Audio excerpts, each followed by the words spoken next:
Taste the Daily. நெல்லை மாவட்டத்தில் கடந்த 4 மாதங்களில் மட்டும் இரட்டை கொலை உள்ளிட்ட 18 கொலை சம்பவங்கள் அரங்கேறியதில் 19 உயிர்கள் பலியான சம்பவம் ஸ்டாலின் ஆட்சியில் சட்டம் ஒழுங்கு சீர்கெட்டுள்ளதை வெட்ட வெளிச்சமாக்கியுள்ளது. அதிமுக ஆட்சியில் அன்பும் அமைதியும் தவழ்ந்த நெல்லை மாவட்டம் ஸ்டாலின் ஆட்சியில் குற்ற சம்பவங்களின் கூடாரமாக மாறிவிட்டதாக குற்றம் சாட்டப்படுகிறது.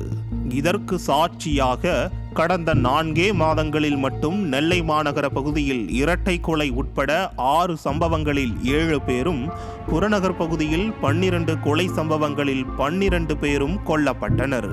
இதில் நெல்லை டவுன் பகுதியில் ஓய்வு பெற்ற சிறப்பு காவல் உதவி ஆய்வாளர் ஜாகீர் ஹுசேன் கடந்த மார்ச் மாதம் 18ஆம் தேதி கொல்லப்பட்ட சம்பவம் தமிழகத்தையே உலுக்கிய போதும் கும்பகர்ண தூக்கத்திலிருந்து ஸ்டாலின் அரசு விழித்துக் கொள்ளாததால் அடுத்தடுத்த கொலை சம்பவங்கள் அரங்கேறி மக்களை அச்சத்தில் ஆழ்த்தியுள்ளது.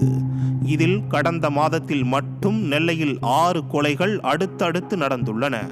விடியா முதல்வர் ஸ்டாலின் ஆட்சிக்கு வந்த நாள் முதல் சட்டத்தின் மீதான பயம் துளி கூட இல்லாததால் நெல்லை மட்டுமின்றி தமிழகம் எங்கும் கொலை, கொள்ளை உள்ளிட்ட குற்ற சம்பவங்களின் கூடாரமாக மாறியுள்ளதாக மக்கள் குற்றம் சாட்டுகின்றனர்.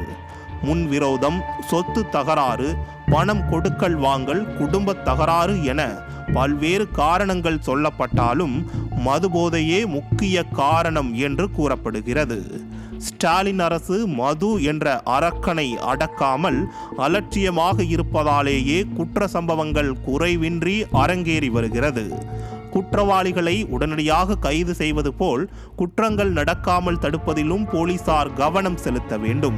ரோந்து பணிகளை பெயரளவில் மேற்கொள்ளாமல் தீவிரமாக மேற்கொண்டு மக்கள் மனதில் நம்பிக்கையை விதைக்க வேண்டும். சமூக விரோதிகள் மீதும் சட்டவிரோத ஆயுத புழக்கத்தின் மீதும் இரும்பு கரம் கொண்டு நடவடிக்கை எடுக்க வேண்டும். அப்போதுதான் மாவட்டத்தில் அமைதி நிலவும், பொது இடங்களில் நிம்மதியாக செல்ல முடியும் என்கின்றனர் நெல்லை மக்கள்.